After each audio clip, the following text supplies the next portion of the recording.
Zulu units. The red SUV, I think it's in between you guys and they have an AK-47 they just pointed at us.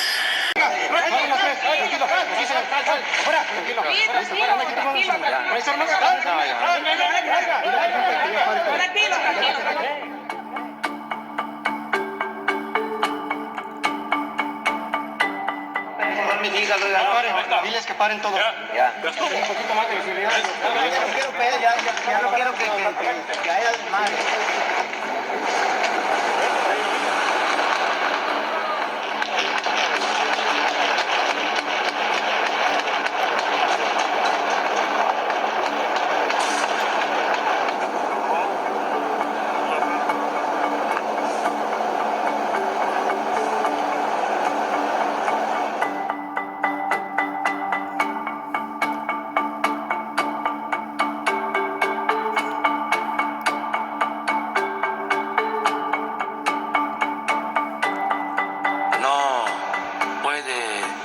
Valer más la captura de un delincuente que las vidas de las personas.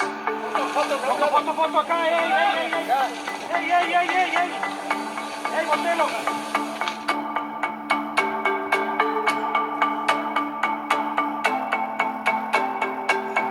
Violence erupting between the Sinaloa drug cartel and security forces. Much of the violence is centered on the Mexican city of Culiacan. It broke out after authorities arrested the son of the notorious drug boss known as El Chapo. Video from the city shows burnt-out buses, vehicles, and roadblocks now scattered across the streets, with life brought to a standstill by the fighting. Garrett Berry's on this part of the story for us in St. John's. So, Garrett, tell us more about this warning from Ottawa. What is Global Affairs Canada saying? Yesterday, the government advised citizens who are traveling right now in the Sinaloa state area to shelter in place if possible, and in any event, reduce as much travel as possible. This is in response to that violence that we're seeing gripping the region for the past 2 days. The government is advising that Canadians avoid areas where crowds are gathering or demonstrations are taking place. Don't attempt to cross road blockages, even ones that appear abandoned.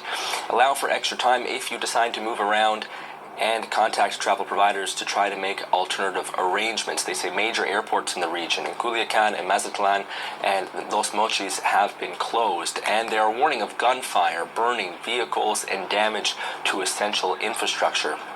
All of this coming after Thursday morning's arrest of Ovidio Guzman, the son of cartel boss El Chapo and senior player of the cartel in his own right. That arrest fueled a violent backlash. Residents in the area are reporting convoys of gunmen and pickup trucks, SUVs moving through the city, and the municipal government in the area is also telling people to stay in their homes. Mexico has flown 200 military personnel to the U.S. border city of Ciudad Juarez to fight organized crime there, days after a deadly prison riot and while a manhunt is underway for escaped convicts.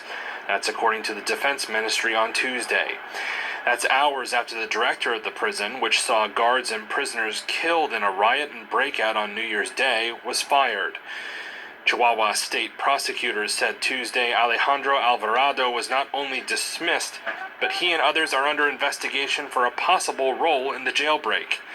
19 people died on Sunday after gunmen attacked the prison a few miles south of the U.S. border. They killed guards and inmates and triggered a mass escape that included cartel kingpin Ernesto Alfredo Pinon de la Cruz, also known as El Neto. After federal authorities arrived to restore order, they found a so-called VIP zone in the prison full of drugs and cash. On Tuesday, families of inmates lined up, hoping to speak with authorities. Vengo a preguntar por mi sobrino. I came here to ask for my nephew. Nobody has informed us about them so far. We don't know how they are, anything. We are worried. We want to know about our relatives, get them to talk to us about them, where they are, if they are good. We just want to know if they are okay or what's happening. Está bien, nomás queremos saber si está bien o ¿verdad? ¿Qué está pasando? On Monday night, the Chihuahua state government said 7 people had died during subsequent police clashes as part of a hunt to find the escaped inmates. 2 of the dead were police. Sunday's events mark one of the highest death tolls from prison violence in Mexico in recent memory.